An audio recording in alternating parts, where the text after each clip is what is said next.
தாவீதின் புகழ்பா மாலை நேர மன்றாட்டு. சங்கீதம் 140. ஆண்டவரே, நான் உம்மை நோக்கி கூவுகிறேன், விரைவாய் எனக்கு துணை செய்யும். உம்மை நோக்கி நான் கூப்பிடும்போது என் குரலுக்கு செவிசாய்த்தருளும். தூபம் போல் என் மன்றாட்டு உம்மிடம் எழுக, மாலை பலி போல் என் கைகள் உம்மை நோக்கி உயர்க. ஆண்டவரே, என் நாவுக்கு காவல் வைத்தருளும். என் நாவாகிய வாயிலை காத்துக்கொள்ளும். என் இதயம் தீமையை நாட விடாதேயும். பக்தியற்றவனாய் நான் தீவினைகளை செய்ய விடாதேயும். தீவினை செய்யும் மனிதர்களோடு சேர்ந்து இனிய விருந்துண்ண விடாதேயும். நீதிமான் என்னை வதைக்கட்டும், அது எனக்கு நல்லது. அவன் என்னை தண்டிக்கட்டும், அது என் தலைக்கு எண்ணெய் போல. அந்த எண்ணெயை நான் விரும்பாமலிரேன். அவர்கள் செய்யும் தீமைகளுக்கு எதிராய் நான் என்றும் வேண்டுகிறேன்.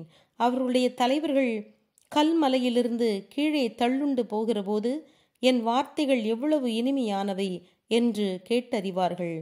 விழும்போது மண் பிளந்து சிதறிவிடுகிறது போல் அவர்களுடைய எலும்புகள் பாதாளத்தின் வாயிலில் சிதறும். ஏனெனில் ஆண்டவராகிய இறைவா, என் கண்கள் உம்மை நோக்கியே இருக்கின்றன. உம்மிடம் அடைக்கலம் புகுகிறேன், நான் அழிய விடாதேயும். அவர்கள் எனக்கு வைத்த கண்ணிகளிலிருந்து என்னை காத்தருளும். தீமை செய்வோரின் சுருக்குகளிலிருந்து எனக்கு பாதுகாப்பளித்தருளும். தீயோர் தாங்கள் வைத்த கண்ணிகளிலேயே ஒருங்கே வந்து விழுவார்களாக. நானோ பாதுகாப்புடன் செல்வேனாக. ஆமென்.